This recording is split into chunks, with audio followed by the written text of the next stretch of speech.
Rock and Roll Hall of Fame. Yeah, man. Melle Mel is inducted, and he's here with us this morning. Good morning. All right. How's everything?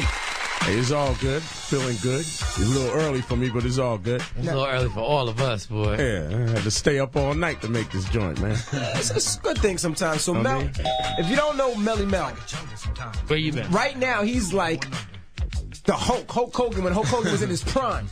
Not the fat Hulk Hogan you see now. I'm talking about the one that's in his prime. How's everything? And congratulations for being in the Rock and Roll Hall of Fame. How did they call you? How did you get that phone call? I was asleep. I listen to the news when I sleep, so I heard the lady mention REM, and I think it was Van Halen and the two other groups, and I heard her say in the rap group Grandmaster Flash and the Furious 5 made the cut. Wow. Couldn't sleep since, so I'm on some hypochondriac. I'm on, you know what I mean? Got to get that hustle on. You know? Right, so how does that feel? What does that mean for Melle Mel now? What does he do now? Like, how do you flip that?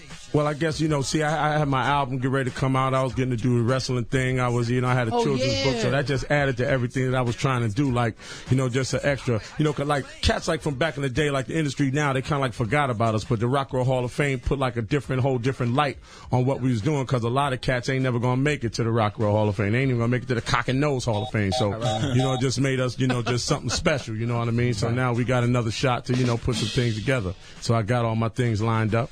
I'm just going to make a run. Now, we're speaking to Melle Mel. Now, how do you keep in shape? I mean, because you're not 21 years old, and you're more in shape than every individual in this bitch right now. And here. Probably every individual in high school or college. Hey, there's only one way to do it. You got to stay up in that gym. I just left the gym 2 o'clock in the morning. I go to 24-hour gym, Powerhouse in the Bronx. I just, I grind it out 5 days a week. You know what I mean? Try to drink as much protein as I can.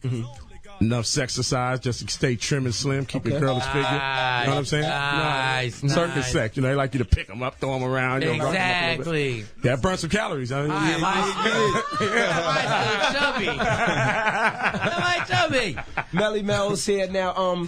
We were talking earlier about the hip hop industry. How do you feel about the game right now? Well, like truthful. No, I'm gonna tell you the total truth.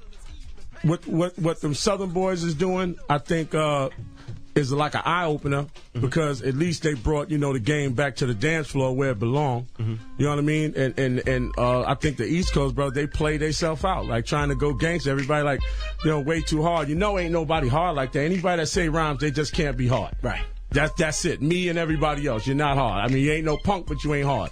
So they just play themselves, and that's why New York don't exist in the game no more. You know what I mean? Where New York should be a powerhouse, these cats is bums, man. I mean, three Southern cats can come play in New York, and they'll knock one of these New York cats out the box.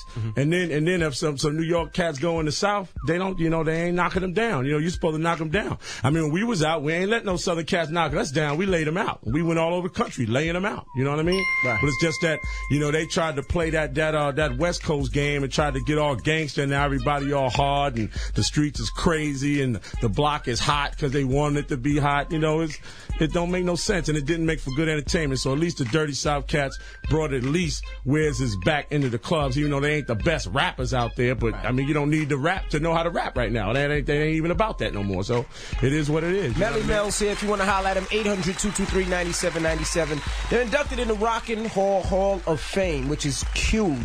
That's the first rap, right? First rap group, yeah. Wow. But I got a question because I got into me and Elvis. Me and Elvis. That's big. That's big. I did a comedy show. I was on a turn. We were on the Garden State Park when I'm arguing with this dude because we all got our top 5, right? But a lot of people forget that Mel, if you're not number 1, not number 2, you were definitely in the top 5. Where do you put yourself? If you don't put yourself number 1, who do you put number 1? Well, I'm saying I'm definitely. I mean, after Monday, I definitely got to be number 1. I mean, I'm the most decorated cat in all of hip hop. I was the first one to win a Grammy. Right. I got a record in the Library of Congress. You know what I mean? I did 3 Grammys. I got 2 with Quincy Jones. The record of the year was Shaka Khan in 1984. That was the first cat to do hip hop and R&B. I mean, I was the first MC. Period. So if you're going to say of all time, from beginning to right now, and I still got my style. My look is still good. I can get it done in the booth, on the stage, whatever. can't nobody even match up to me like that. I mean, and you could make an argument anyway. LL could be it, you know what I mean? Nas, you could say, but I'm talking about from beginning to end. See, right. Everybody couldn't do it back then. It's easier to do it now, but I can still get it done now. So I mean, if you match it up, I might be 1, 2, and 3. Wow. And then you can just put whoever you want to on 4 and 5 because I can get it done. And go ahead. Melle Mel's here now. What about? See, I'm cocky. I'm not mad. That's hip hop. That's a cocky nigga. That's hip hop. That's hip hop. But you did the message, so you should be cocky. Hey, see, that's the most important rap record of all time. It's all good. Now, a lot of the pioneers in the game complain and beef a lot and almost whine. I've never heard that out your mouth. Because I'm still nice. See, I know I still. That's what I'm talking about. And you see Michael Sean, what I be talking about? You just gotta be nice. He ain't never kicked no speech about other rappers. He ain't never kicked no speech about giving back. He gets and he deserves the respect. I tell you. But I bet you he has opinions.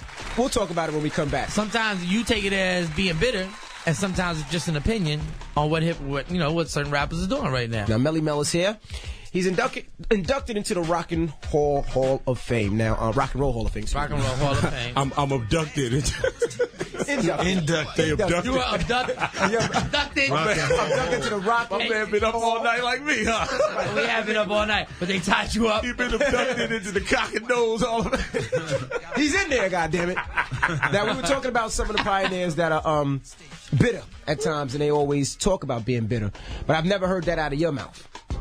Yeah, well, I mean, I don't know. Bitter might be a harsh word because I mean, everybody in rap is mean, and then they get mad at the older cats for being angry. Everybody's angry. They be rich and they still try to talk angry. You know what I mean? It's like, I guess you gotta be, if you put yourself in somebody's shoes. I mean, nobody started nothing except for the guys who started it. So I mean, right. They're gonna feel a little bit different. I mean, me. It's neither here or there because like I said, I know I can still get down for mine. So I don't feel the same way. I mean, I could do albums like they do albums. I wrote a children's book. I'm going to do some wrestling. Mm-hmm. I got a plan. I'm gonna make sure they make hip hop grow up. Right. You know what I mean? They done dumbed it down. There's 50-year-olds that love hip hop. They just don't love what's going on right now. Right. So we got to bring it back to them. We got to stand for them. See, that's why I ain't got time to be mad at these new cats. I'm actually mad at the old cats because they don't understand. We got to put our eggs in a basket and make the industry make hip hop grow up. You see what I'm saying? They done dumbed it down. As young as it's gonna get. Like I said, it's 55-year-old people. They love hip hop, but like what I mean, a brother my age would be a fool to say, yeah, man, I understand exactly what 50 Cent and what Jay-Z feel. I don't understand. How am I supposed to understand? I got kids that understand that. That's for them. Right. But now they got a whole nother type of hip hop. That's for us. But we ain't trying to. We too busy trying to. Well, maybe if Jay-Z could put me on, we put Jay-Z on. Why would he put us on when we put him on?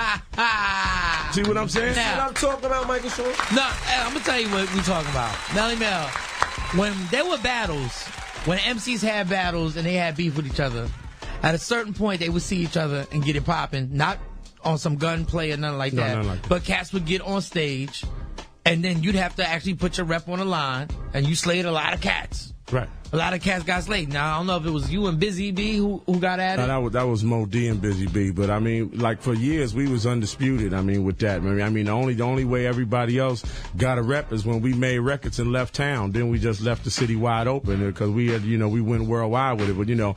But see, that's the way to do it. If you just put your talent, just like a lot of these cats right now, they could learn from that. I mean, everybody would want to see the 50 Cent Ja Rule battle. I mean, you know what I mean? But they, they try to keep the gun thing going. Nobody's tough like that. Only your man going to get shot behind that. I mean, who needs that? You know what I mean?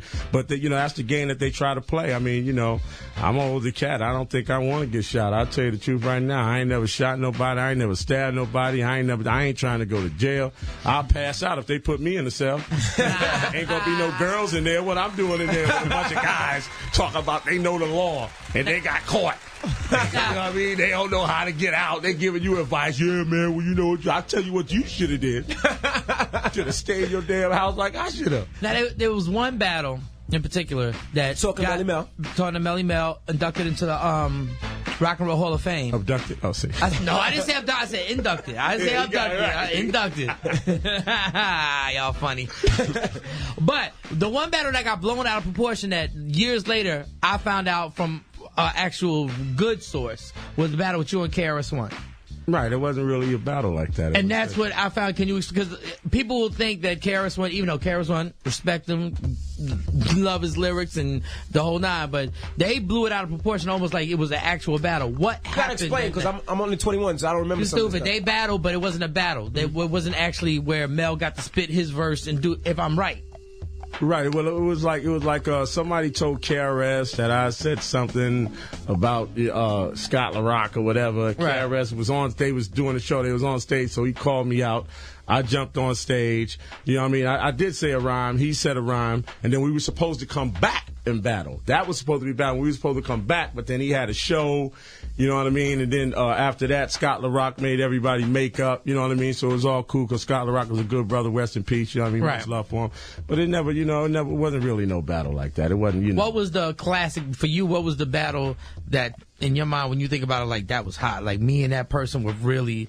Like, maybe not on the same level, but y'all was going back and forth on some craziness. Well, I never thought about nothing that I ever did as a battle because I know when one's going in, it's like if you already got your game set up, you can't lose. So, but the closest thing that I would say as a battle is when we did that new music seminar, and it was Kaz in the finals, Kaz and King Sun, and of course I won.